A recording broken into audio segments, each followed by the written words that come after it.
Let's take a look at the Electoral College map today, where we stand. This is the scorecard. This is including states leaning one way or another based on the polls tonight. Light blue is lean Democratic, pink, lean Republican, and yellow, toss-up states. Look at the changes here. Texas, lean Republican. Arizona and Utah, traditional Republican states, now toss-ups. This is the map.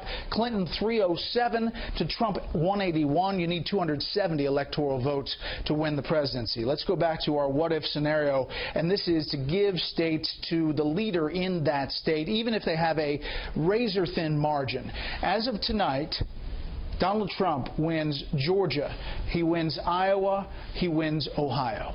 That is it.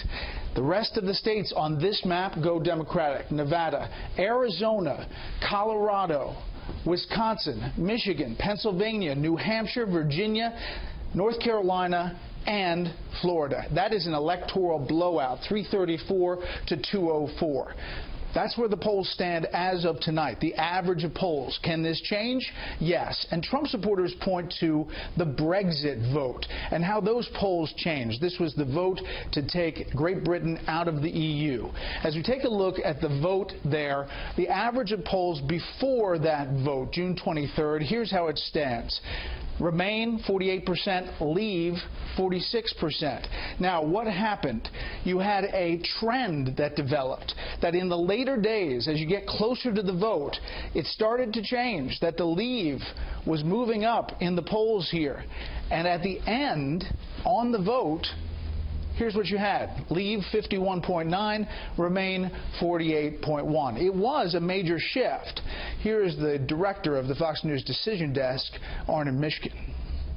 What happened in Brexit was everyone in England, in the United Kingdom, thought that Brexit was definitely going to fail. And so those people who supported Remain, who were traditionally sort of the Londoners, the more urban population, basically didn't go out to the polls. The Brexit supporters were able to overcome what was in fact a 2 to 3 point deficit in the polls heading into the election day. So how potentially does that translate here in the U.S.? Here's the average of polls, the Special Report Index, and this is 8.6, the difference between the two candidates.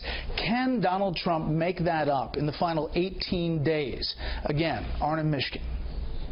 I think without question the conventional wisdom right now is that Hillary Clinton sort of has it in the bag. I think that could depress the turnout amongst the Clinton supporters. If Trump figures out a message that gets people to the polls and says just make a statement on my behalf or on the behalf of our cause by going out to the polls, it's possible that that turnout will be higher than expected. Polling is rarely off by more than 2 to 3 points. This year it's possible that it's going to be a little wider because Trump does not have as much strength amongst the Republican ranks as historically a Republican candidate would be expected to have.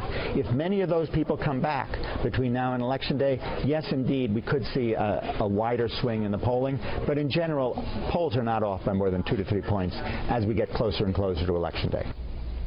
So the short answer is yes, if there's a momentum that way. But seeing more than 4, 5, 6 points separating the two candidates, that's a big uphill battle.